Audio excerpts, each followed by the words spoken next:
Alright, so welcome to Ask an Agent on April 6th, 2017.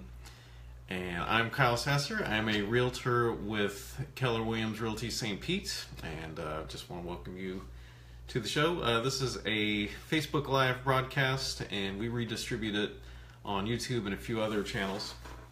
But basically, this is just a question and answer session with me, a licensed realtor in Florida, and any questions you have, please feel free to leave them in the comments, and if I don't get to them today, I will be sure to answer them next week, so please stay tuned. Currently don't have any questions, so I'm just going to go over some recent changes and just some information for both buyers and sellers. And yeah, just making sure that my my volume's okay, and it does seem to be. So okay, so there is a new contract that has been released here in April, and you don't have to concern yourselves with the details of it too much. You know, that's my job as a realtor to know the contract and how to transact real estate. The biggest change was in the financing and loan approval section, or it used to be loan commitment, which was relatively vague and left a lot of doubts and questions and stuff like that, which, you know, if you're buying a candy bar or something like that, is not so important, but on a real estate transaction for hundreds of thousands of dollars, you definitely want clarity and directness of purpose. So the language on the financing section has been changed. Loan commitment is out because it's very vague, not clear exactly what a loan commitment is. It varies from person to person, company to company. That has now been replaced with a loan approval, and that is basically the buyer saying, you know, procuring financing from a lender, from a bank, from a mortgage, and basically once their financing is in line, they actually communicate with the seller and say that we have approval, let's move ahead. If at that point their financing falls through or they're unable to close, you know, their escrow is then in jeopardy. So, you know, you have to be reasonable and you know, have some certainty from your lender before you actually give that approval, and that's where a good real estate agent comes through for you and is able to advise you on that matter.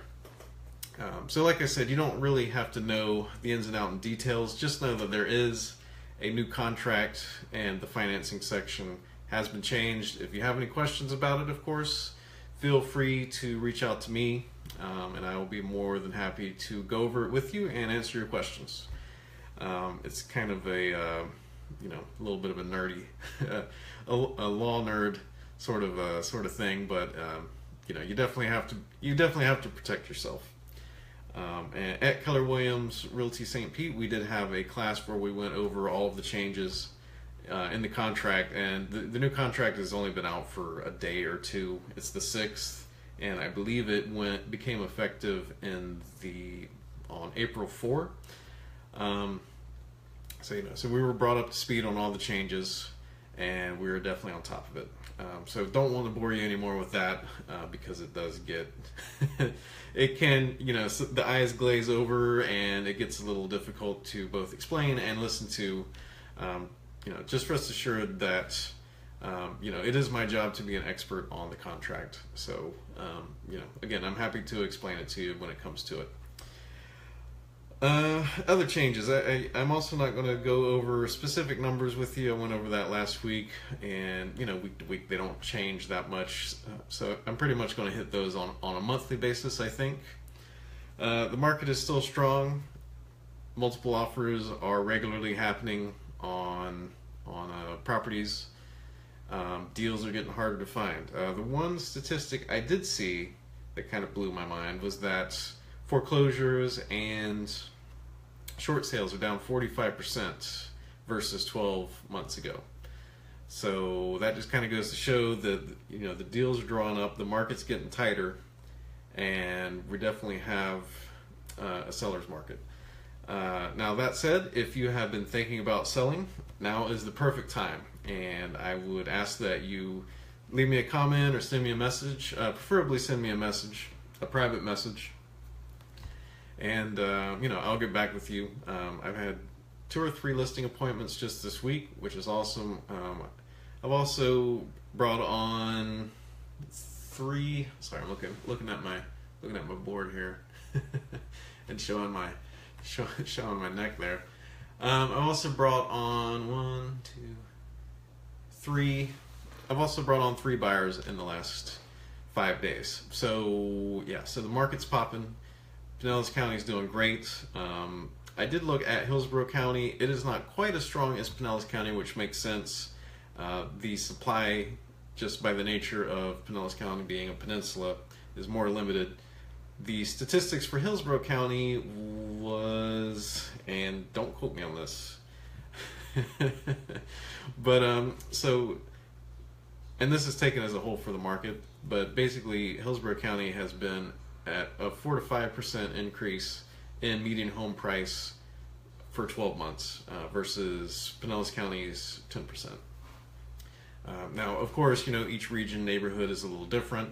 You know, Tampa has its own statistics versus Riverview and Ruskin. Though, you know, the more southern areas are a little weighted because that's where the new development is. So you have old houses historically, but now a bunch of new development coming in, which is, you know, kind of helping everything go. Let's see. But there's still the first-time home buyer programs out there. You know, you can, the lenders are popping, and you know, really just, it's, personally, I always believe that it's a great time to buy real estate for the right reasons. If you're looking for a place to live, then, you know, make the decision, take action, because it's always the right time to move into a place you're going to love. You know, it's just one of those things. If you're looking to buy a house for an investment, that is a much different story. And I did spend quite a few. I did spend a few years as a real estate investor, and so I'm able to have that conversation with you as well and talk numbers. I understand, you know, cap rates and rate of returns and all that good stuff. So, you know, I'm happy to have that conversation with you too. But do not equate buying a home for you to live in as the same as buying a investment property. All right, let's move on to sellers. So last week I covered the importance of curb appeal. And I'm sorry, I'm just going to adjust this real quick.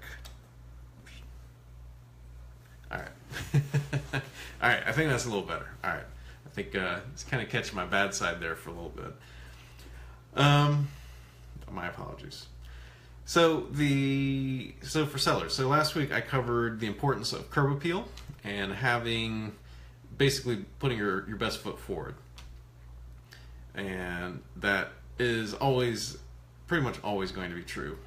You can always lose buyers in the driveway before they even step foot in the home. And even before then, when they're just, you know, searching online, like flipping through all of the, you know, all the properties available online, you want to make your house sing. So always make sure that your curb appeal is up to par, and that's, you know, landscaping, yard, paint, entryway. Critical. But this week I think I want to concentrate on a couple other things. And sorry, so that was actually 2 weeks ago. Last week I just had a little brief, you know, take action and don't be afraid to reach out for help. Oh, and I just noticed that this guy. Yeah. All right, so sorry, bear with me. And bazam, yeah. All right, so now that that's fixed. Perfect. Okay, so this week I just want to concentrate a little bit more along the vein of what I covered last week, and that is the importance of actually setting a goal if you're thinking about buying a house. Buying a house is definitely it's a big undertaking. There's there's a lot of paperwork. It's a little bit of a hassle driving around, looking at places, dealing with lenders, trying to get all that paperwork together, submitting your W-2s, and it can get it can get a little overwhelming. So the importance of having a goal and seeing the end result, I can't overstate it enough. Like you don't sell a house, you don't sell your home just to sell your home. Like there is some reason. Either you're selling it to downsize, or maybe to take a new career somewhere. You're taking a new job, you're moving on to something bigger, better. Maybe the family's growing, so that's why. So the importance of keeping an eye on that goal will keep you moving and putting one foot in front of the other to achieve that goal. And some agents, what they like to do is they just do like a search online, and they basically just email you lists and lists of properties, and they're like, hey, just take a look at that. Even worse is when you go and drive around and you're looking at like 40 to 50 houses. I don't know about you, but I love looking at houses, but looking at 40 to 50 of them before pulling the trigger on one, that does not sound like a really good time to me. And I'm sure it doesn't sound like a good time to you. My target is usually 5 to 7 houses. And the way that I do that is I sit down with you and we have a very long, back and forth conversation. And we're not really talking so much about like how awesome I am, or how awesome Keller Williams is. Like that's not the focus of it. The focus is on you as the home buyer, what exactly you're trying to achieve by selling your home. And we talk about dreams. Like I run through a whole process, and back and forth question and answers with you, and we drill down to what exactly it is you want to do, and then we focus on that, and then that's how we create our home search.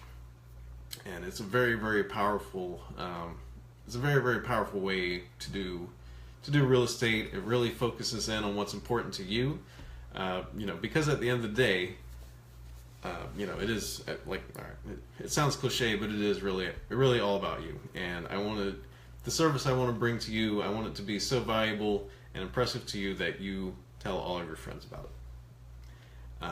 So that's that. So always have a goal in mind. Always think what the destination is, and that is what keeps you moving on to the next step. And also for sellers, a little bit of like day-to-day in the trenches advice. So everybody knows that most people know that when you buy a home, you do usually have an inspector come out, take a look at the property, basically checks everything over, checks all the plugs, like switches, make sure that works, checks the toilets, make sure they flush. They usually stick their head up in the attic, take a look around, and that is usually paid for by the buyer, because it is for their benefit, to make sure that the home is in good working order. I like to always recommend to my sellers that they also get a inspection prior to having the home on the market for any amount of time. And the reason why is because it gives you a heads up for possible issues in the future. It's the worst thing in the world is to be blindsided by a problem, a few weeks before closing. So it's like in your mind, you go, your house is for sale, you get it under contract, you're like, yes, in your mind, the money's already going and being allotted towards the next step, or the investment, or the the toy, like whatever it is you're doing. And then inspection period, inspector comes out, takes a look, finds a bunch of stuff, and the deal falls apart. So inspections are not crazy expensive. They're a few $100. The transaction for most homes tens to hundreds of thousands of dollars. So I always stress to my sellers, do the inspection up front, see what exactly we're dealing with, then we can direct the funds where appropriate. Because just imagine that you're selling your house, and you fix it up, you bring it to market, and you've put a fresh coat of paint on everything, and maybe you've put a new cabinet in the bathroom, so you spent maybe a few $1,000s, maybe tens of thousands of dollars to bring it up to sellable condition. And now you're going through contract, you're going through closing, inspection period, boom, something's wrong with the roof, or the plumbing, something's a little, sorry, I got a little, so something's wrong with the roof, something's wrong with the plumbing, and basically you're looking at spending another few $1,000s to get that fixed, or the deal, the seller's going to walk and the deal falls apart, and you're probably still going to have to fix that issue, because all of the other buyers that are coming down the road are also going to have inspections, and that problem's not going to go away.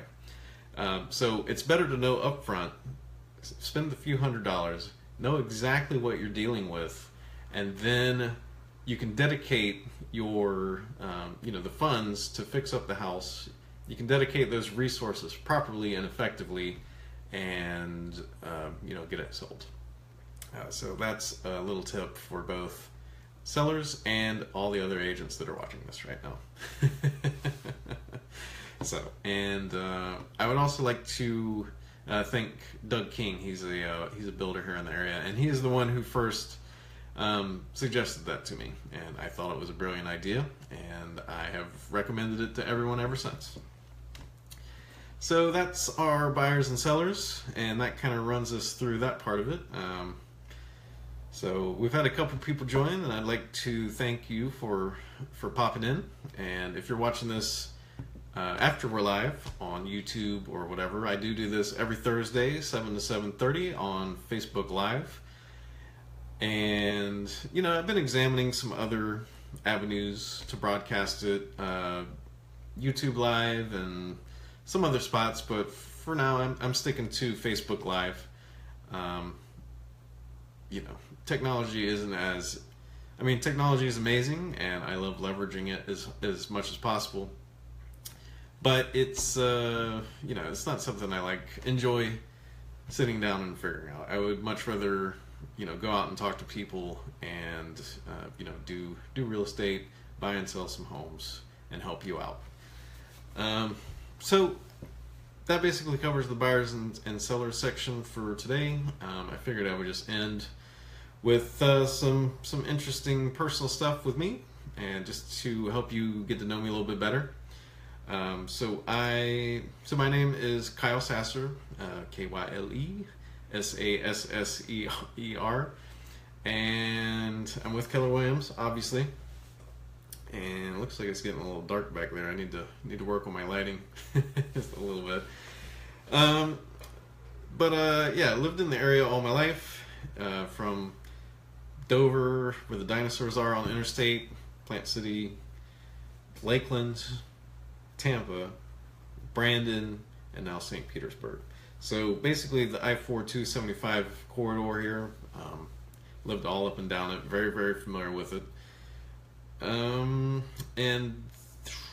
sorry, I'm looking at my note card here, trying to figure out which way I want to go with this.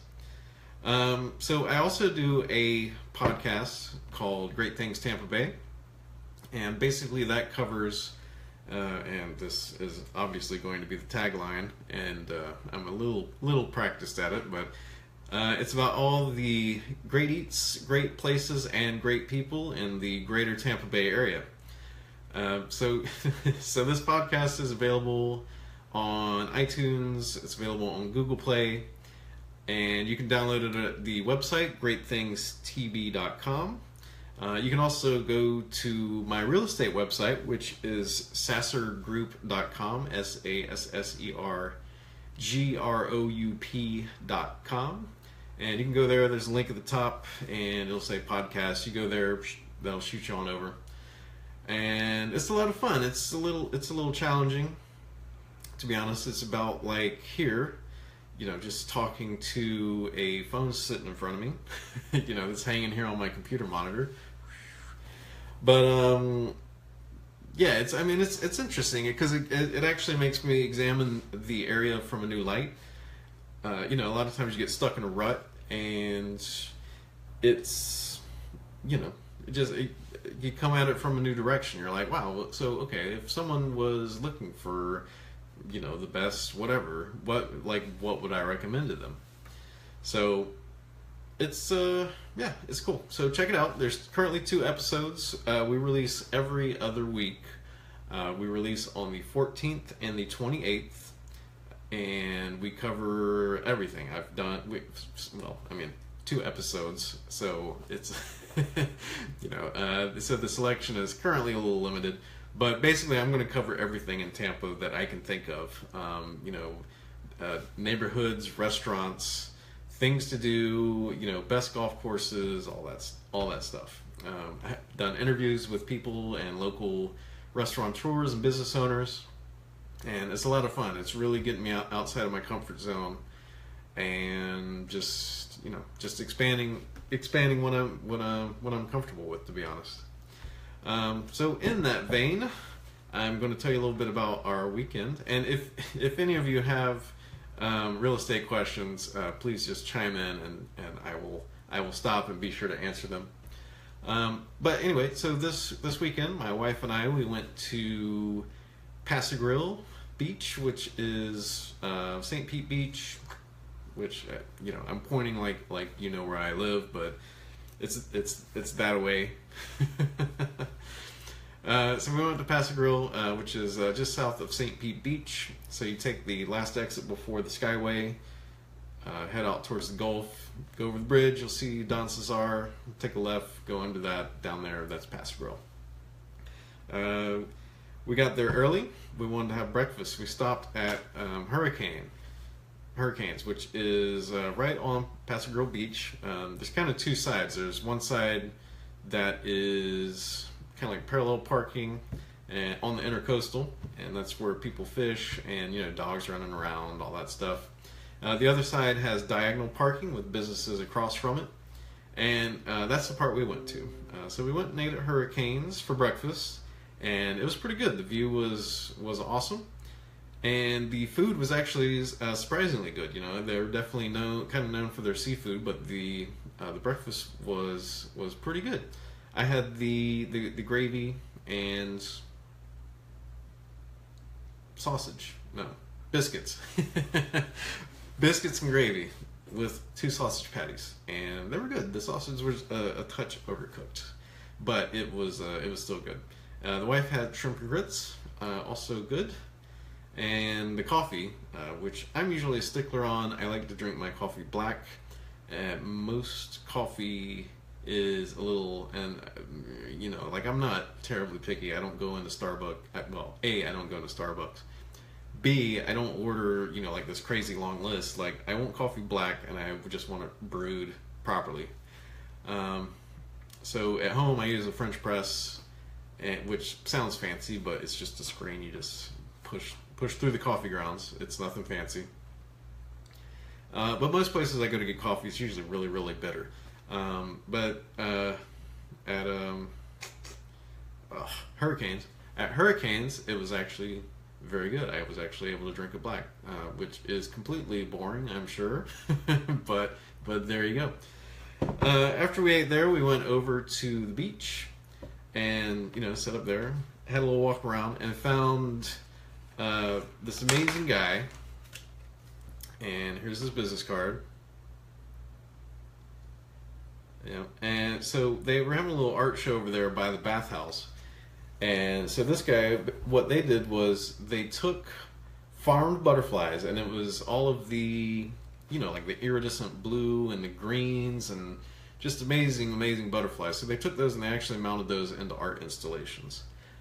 And we had to buy one because we hadn't seen anything like that before. So we got this really tall one. It's arranged, maybe not in the arrangement of the rainbow. I don't remember that rhyme from elementary school, what the order of the colors are, but it's basically a rainbow of butterflies, and it looks awesome. And gentleman we talked to was Roberts, and Salvatore is the artist, and I'm definitely going to be reaching out to them to interview them for the podcast, and good stuff. So if you're looking for like a cool and interesting gift, definitely recommend it.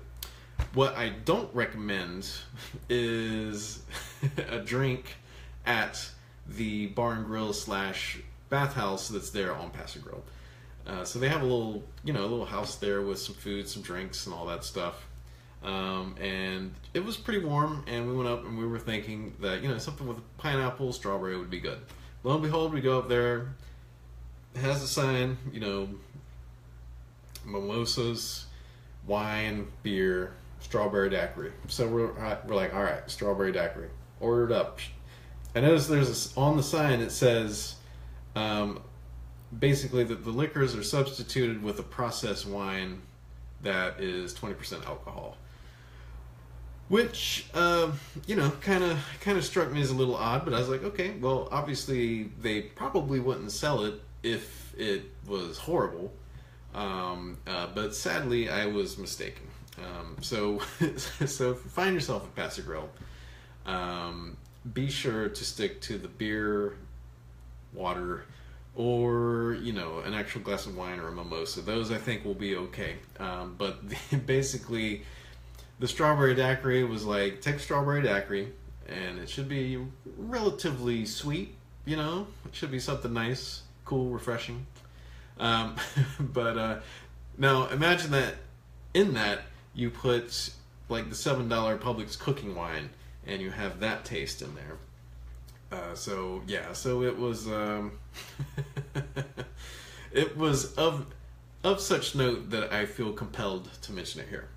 After that, we went back to the beach, of course, sat there, watched the waves. It was a lovely time. So that was our day at pass-a-grille. It's an awesome place. I cover this a little bit more in depth on the podcast. So please go over there, take a listen to that. And just as a quick recap of this episode, because we are at 7:29. Buyers. There has been a change, or buyers and sellers actually, there has been a change to the contract. Make sure that if you don't choose me as your real estate agent, that your agent is familiar with it and can explain the differences between the old contract and the new contract. And if they don't say that the finance contingency is the major change, then please find a new agent. So that's for both buyers and sellers. Sellers, get a pre-listing inspection, so you know what's coming down the pike, and that you can properly allocate your resources. And also, both buyers and sellers, be sure to keep your eye on the prize. Have a goal in mind and set out to achieve it. I know that sounds like Tony Robbins, but just it's amazing the change that happens when you have that mindset. And for fun, I do a podcast. It's called Great Things Tampa Bay. Website is GreatThingsTB.com. And 2 episodes. Third one is coming out the 14th, whenever the 14th is. So be sure to check there. There's also a bunch of stuff on that website, links, show notes, transcripts, all that good stuff. And pass-a-grille. Yeah, pass-a-grille is awesome. Get there early for parking. Go to Hurricanes for breakfast. Seahorse is also very well recommended, but it's a little further in. If you're looking for a beach view, definitely stick to Hurricanes. Look for the butterfly guy, because he's awesome. And stay away from the 20% wine strawberry daiquiri. If you are still thinking about maybe avoiding that recommendation, please just take your $8 and walk to the edge of the water and just throw your money into the Gulf. It'll be much better spent. So anyway, my name is Kyle Sasser. I am a realtor with Keller Williams Realty St. Pete. I do this every Thursday, 7 to 7:30. My website is sassergroup.com, SASSERGROUP.com. And if you have any questions, comments, concerns, please leave a comment down there and like the page somewhere, wherever that's at. So thank you for listening. I'll see you next week.